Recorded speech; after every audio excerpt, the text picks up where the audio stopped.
Guys, let's try the famous Dubai Chewy Cookie. So, in-order ko to from Alice Cookie Corner MNL na located dito sa May Sampaloc. So, eto na siya. So, ang tawag pala dito is Chewy Pistachio Kataifi. So, for 10 minutes before eating. So, best consumed within 3 to 5 days. So, I think di naman na ito magtatagal for 3 to 5 days kasi kakainin ko na rin. Tapos, na-order din ako nitong famous nilang red velvet na crinkles. So, let's try this first.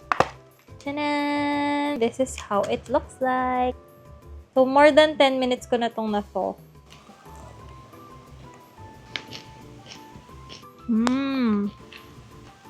Masarap siya, guys. Lasang-lasa ko yung pistachio. And manipis lang yung marshmallow part niya. Mas emphasize yung pistachio sa gitna and kataifi. So, let's take another bite. Sarap! So, according dun sa owner, guys, from scratch daw to. Yung pistachio cream nila, sila mismo yung gumagawa. Kaya, siguro high quality talaga. And lasang-lasa ko yung pistachio. Very nutty siya.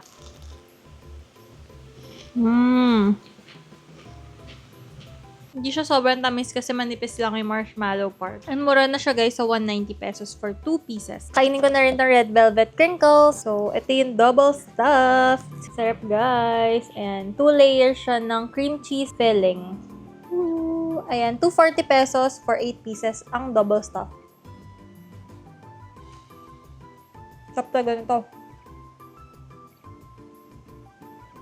Hindi siya katulad ng whoopie pie na medyo parang cookie. Mas nandun siya sa side ng cake. So, ako mas prefer ko to. Parang kumakain ng red velvet cake or red velvet cheesecake. Super sarap. Mas gusto ko tong double stuffed kasi mas gusto kong nalalasahan yung cream cheese. Ito yung orderin niya.